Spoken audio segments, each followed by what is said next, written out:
Bonjour Jean-Guy Saillet, bienvenue. Bonjour Thomas, merci de m'accueillir. Vous êtes donc le directeur général de Novacell. Votre métier, c'est le verre ? C'est ça, c'est de fabriquer des verres de lunettes à destination des professionnels de l'optique que sont les opticiens. Vous fabriquez vos verres ophtalmiques en France. Oui. Où ça et pourquoi ? Alors, où ça ? À Château-Thierry, petite ville entre Paris et Reims, à 90 km de Paris. Nous sommes le verrier aujourd'hui, quasiment le dernier, qui fabriquons 100% de nos verres de prescription en France.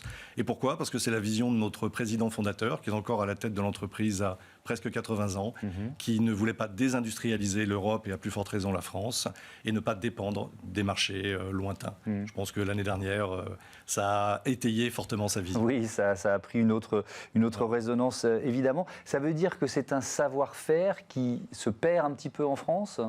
Ah, complètement. Alors, il y a beaucoup de verriers, puisqu'on s'appelle des verriers, qui fabriquent encore une petite ou une moyenne partie en France. Mais pour des raisons de coût, tout simplement, ils ont choisi, à un moment donné, de délocaliser, et principalement sur des pays asiatiques. Alors, vous publiez votre dernier rapport RSE. On va rentrer évidemment dans le détail. D'abord, une présentation générale. Quelles sont les grandes lignes de ce rapport ? Alors, les trois axes fondamentaux que l'on a voulu établir il y a quelques années, c'est d'abord évidemment tout ce qui est lié à cette production française, avec comme mission première donc la préservation de l'emploi et la diminution de l'empreinte carbone. La deuxième, c'est la diminution justement des coûts énergétiques ou des coûts des déchets.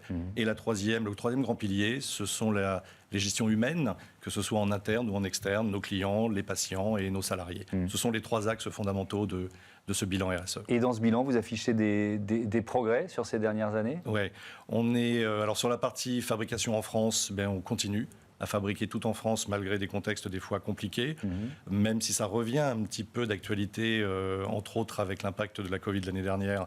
Ça reste difficile de fabriquer 100% en France. Sur la partie diminution des énergies, on est extrêmement content parce que nous avions des objectifs à l'horizon 2023. Nous avons quasiment atteint dès 2020. Il faut savoir juste qu'on a la consommation électrique et de l'eau d'une petite ville de 5000 habitants. Dans une usine. Dans une usine. On consomme 7 millions de kilowattheures, 53 000 mètres cubes.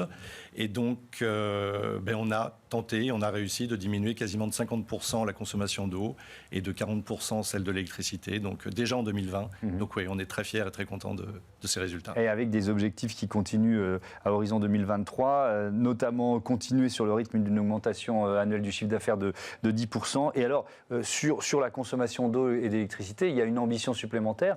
Diminuer la consommation d'eau de 50%, diminuer la consommation d'électricité de 25%. Alors vous l'avez dit, c'est une industrie qui est gourmande en eau. Comment vous pouvez imaginer faire encore 50% d'économie de consommation d'eau en 2 ans, là, c'est très rapide.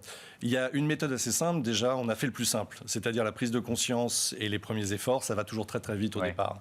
Prise de conscience collective, chacun sur des petits gestes du quotidien et sur des améliorations de machines, sur des compteur des états des lieux. La diminution future viendra de 2 étapes. L'amélioration encore des machines. Novacell investit près de 5 millions d'euros par an en machines-outils, en machines professionnelles.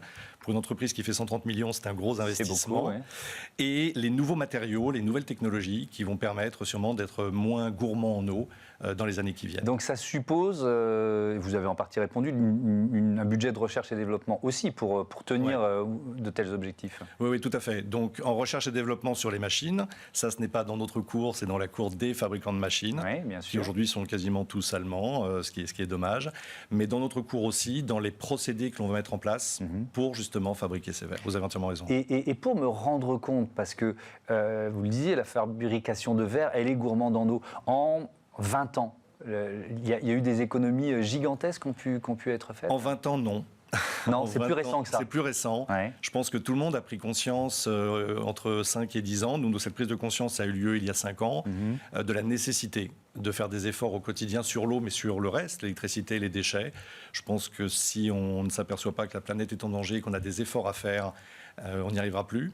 Et puis, ces efforts viennent aussi, il ne faut pas se le cacher, des économies que font les entreprises, parce qu'il y a un fort volume d'investissement nécessaire, mais les économies au quotidien liées à cette diminution des énergies est fondamentale. Donc non, il y a eu, pas depuis 20 ans, mais depuis 5-10 ans, cette prise de conscience des industriels en France, ce qui se passe à l'étranger est des fois un petit peu plus compliqué. Ça veut dire que vous avez des concurrents qui produisent des verres ophtalmiques et qui ne respectent pas ces oui, normes-là. probablement. Alors, des concurrents ou des sociétés, il n'y a pas que des concurrents français. Les verres ophtalmiques se vendent partout dans le monde, mais il est probable que des sociétés ne respectent pas autant les attentes de développement durable que ce qu'on peut voir en France ou en Europe. Oui. Mais ça, c'est un argument important pour le consommateur, qui est de plus en plus attentif à ça. Donc, alors, je ne vais pas citer de pays, mais quel message vous pouvez leur faire passer sur la différence entre le Made in France et des verres qui viennent de beaucoup plus loin? Alors déjà, nous sommes Origine France Garantie. On insiste donc c'est encore un label supplémentaire. Voilà, l'Origine France Garantie, c'est que entre 50% et 100% de la valeur intrinsèque du produit est fabriquée en France. Le Made in France, des fois, a quelques petites variations. Ça peut être juste l'assemblage, oui. Par exemple. Mais ce qu'on peut dire, c'est 3 choses. C'est que d'abord, de produire en France pour livrer en France, on diminue considérablement l'empreinte carbone. C'est logique. On fait un transport de 1000 km maximum, alors qu'on en fait peut-être 5000 ailleurs. C'est qu'en France, on respecte les droits de l'Organisation internationale du travail.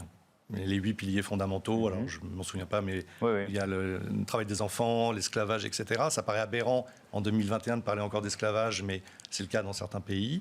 Et c'est tout simplement, nous payons nos impôts en France, nous investissons donc en France dans la R&D, nous développons l'emploi en France. Donc acheter en France, c'est garantir la bonne fabrication du produit et le devenir d'un pays. Donc c'est fondamental. Oui. Et vous réussissez à maintenir des prix d'achat pour les consommateurs qui sont compétitifs malgré tout? C'est compliqué. C'est compliqué, mais ça passe par une seule chose, et c'est ce que je disais tout à l'heure, c'est l'automation, c'est d'être toujours au summum des technos, parce qu'une machine, qu'on l'achète en France ou en Thaïlande, le prix est le même, c'est d'optimiser la technologie pour avoir le moins possible l'impact de la taxe sur le travail que l'on connaît tous en France. Voilà. Et de permettre à nos salariés, parce que malgré que l'on a, ça j'insiste, que l'on ait automatisé considérablement Novacell, on a continué à augmenter notre masse salariale en faisant faire aux gens des tâches à valeur ajoutée plutôt que simplement des choses que les robots peuvent faire. Donc c'est par ce biais-là que l'on peut, que l'on peut rester compétitif. Consommation d'électricité, j'aurais qu'on fasse un petit focus là-dessus aussi, puisque l'objectif c'est 25% de baisse d'ici 2 ans. Là aussi, le comment? Même chose. Alors, il faut savoir qu'on a déjà diminué considérablement, puisque, alors ça parlera peut-être pas, mais pour fabriquer un verre, on utilisait quasiment 3 kWh il y a 2 ans. Aujourd'hui, c'est 1,70 kWh. Donc, on a déjà diminué. Même principe. C'est les machines aussi qui C'est les machines. Et c'est plein de gestes au quotidien. C'est d'avoir remplacé des éclairages normaux par des éclairages LED, 2 fois moins énergivores. C'est de donner l'habitude aux gens d'éteindre leurs... Ça paraît tout simple, mais c'est énorme d'éteindre leurs ordinateurs en partant. Ceux qui ne le font pas, on coupe arbitrairement après une certaine heure. C'est de vérifier que la théorie sur les machines de consommation est bien réelle. Et c'est encore et encore la R&D pour fabriquer des verres le moins cher possible en électricité. Vous menez aussi des actions de solidarité. J'ai vu ça avec l'Optocar. C'est quoi l'Optocar ? Alors l'Optocar, c'est un joli projet qu'on a eu il y a quelques années avec des collaborateurs. En 2 mots, parce qu'en fait, ça a été un peu dévoyé. On s'est aperçu par un de nos collaborateurs que son fils de 9 ans était myope et que personne s'en était aperçu.